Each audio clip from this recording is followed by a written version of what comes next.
రూపాయలంటే 10 రూపాయలకి ఇస్తావా లేదా అని అంటారు.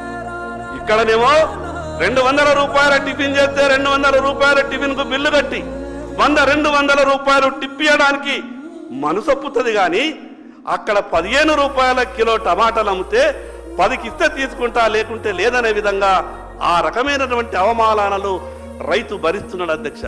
నేను ఎందుకు ఈ మాట చెప్తున్నానంటే అధ్యక్ష, కళ్ళకు నీళ్ళు వస్తాయి అధ్యక్ష. ఈరోజు ఏ రైతు కూడా సంతోషంగా లేడు అధ్యక్ష. మీరు రైతు బంధించిన రుణమాఫీ చేసిన కేవలం ఎన్నికలప్పుడు రాజకీయ మాటలు మనం మాట్లాడుతున్నాం, కానీ రైతు ఈ రోజు కూడా సంతోషంగా లేడు అధ్యక్ష. అధ్యక్ష, 5 ఎకరాలు ఉన్నటువంటి రైతు తను పండించినటువంటి పంటని కుటుంబం అంతా కూడా కష్టపడ్డ తర్వాత మార్కెట్కి వెళ్ళి అమ్ముకొని సంవత్సరం తర్వాత లెక్క చూస్తే అధ్యక్ష 50,000 రూపాయలు కూడా లాభం వస్తలేదు అధ్యక్ష.